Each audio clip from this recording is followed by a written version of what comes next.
ഞാനേ എന്നും രാവിലെ നടക്കാൻ പോകുന്നുണ്ട്. ഇനി എന്തിനാ ഞാൻ വർക്കൗട്ട് ചെയ്യണേ? എനിക്ക് ഇനി വർക്കൗട്ടൊന്നും ചെയ്യേണ്ട ആവശ്യമൊന്നുമില്ല.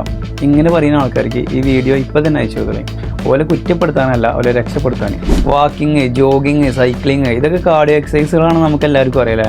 കാർഡിയോ എക്സസൈസുകൾ ചെയ്ത് കഴിഞ്ഞാൽ നമ്മൾ ഹൃദയം, ശ്വാസകോശം, ബ്ലഡ് വെസൽസ് ഇതിൻ്റെയൊക്കെ ഫംഗ്ഷൻ ഇമ്പ്രൂവ് ആവും. നമുക്ക് ജീവിക്കണം എന്നുണ്ടെങ്കിൽ ഇതൊക്കെ വളരെ അത്യാവശ്യമാണ്. അതുകൊണ്ട് ഈ കാർഡിയോ എക്സസൈസുകൾ ചെയ്യണം എന്നുള്ള കാര്യത്തിൽ നമുക്ക് യാതൊരു തർക്കമില്ല. നമ്മളെ സംശയം ഇതാണ്, കാർഡിയോ എക്സസൈസുകൾ മാത്രം ചെയ്താൽ മതിയോ? നമുക്കൊന്ന് പരിശോധിച്ച് നോക്കല്ലേ. നമുക്ക് എന്തൊരു ഫിസിക്കൽ ആക്ടിവിറ്റി ചെയ്യണമെന്നുണ്ടെങ്കിലും നമ്മൾ മസിൽസിന് സ്ട്രെങ്ത് വേണം. നമ്മൾ വീട്ടിലൊരാൾ ബോധം കെട്ട് വീട് നടക്കുന്നുണ്ടെങ്കിൽ അയാളെടുത്ത് ഹോസ്പിറ്റലിൽ കൊണ്ടുപോകാൻ അയാളെടുത്ത് പൊക്കണം എന്നുണ്ടെങ്കിൽ നമ്മൾ മസിൽസിന് സ്ട്രെങ്ത് വേണം. ഈ മസിൽസിൻ്റെ സ്ട്രെങ്ത്തിൻ്റെ കാര്യം പറയുകയാണെങ്കിലോ നമുക്ക് പ്രായം കൂടിയനുസരിച്ച് മസിൽസിൻ്റെ സ്ട്രെങ്ത്ത് കുറഞ്ഞു വരും.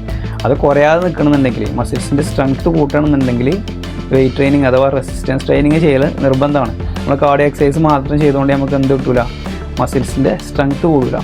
അതേപോലെ വേറൊരു സാധനമാണ് ബോൺ ഡെൻസിറ്റി. നമ്മൾ ചെറുപ്പത്തിലൊക്കെ എത്ര വീണിട്ടുണ്ടല്ലേ, എത്ര വീണാലും നമ്മൾ എല്ലൊന്നും അത്ര പെട്ടെന്ന് പൊട്ടൂല. എന്നാൽ കുറച്ച് പ്രായമായി കഴിഞ്ഞാലോ വികാൻ പോയാൽ മതി, അപ്പോൾ തന്നെ എല്ല് പൊട്ടും. ഈ എല്ലിൻ്റെ കാര്യം പറയുകയാണെന്നുണ്ടെങ്കിലോ നമ്മൾ യൂസ് ചെയ്യേണ്ട രീതിയിൽ യൂസ് ചെയ്തിട്ടില്ലെങ്കിൽ ലോസ് ചെയ്യുന്ന ഒരു സാധനമാണ് ബോൺ ഡെൻസിറ്റി. ഈ ബോൺ ഡെൻസിറ്റി കൂട്ടാൻ ഏറ്റവും നല്ല മാർഗ്ഗം എന്താ?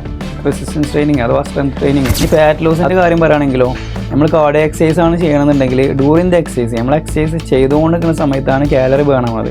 എന്നാൽ റെസിസ്റ്റൻസ് ട്രെയിനിങ്ങിൻ്റെ കാര്യം ഇങ്ങനെയല്ല. നമ്മൾ വർക്കൗട്ട് ചെയ്ത് കഴിഞ്ഞിട്ട് നമ്മൾ ബോഡിക്ക് എന്തുണ്ട് പണിയുണ്ട്. എന്തൊക്കെയാണ് പണി?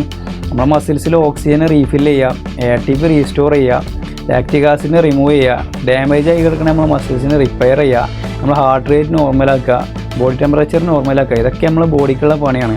ഇതൊക്കെ ചെയ്യണമെങ്കിൽ എന്ത് വേണം? എനർജി വേണം. അപ്പോൾ അതിനൊക്കെ നമ്മൾ കാലറി ബേൺ ആയിക്കൊണ്ടിരിക്കുകയാണ്, നമ്മൾ ഫാറ്റ് കുറഞ്ഞുകൊണ്ടിരിക്കുകയാണ്. ആ ഫാറ്റ് ലോസിന് ഏറ്റവും നല്ല മാർഗ്ഗം എന്താ വെച്ചാൽ അതും റെസിസ്റ്റൻസ് ട്രെയിനിങ് ആണ്.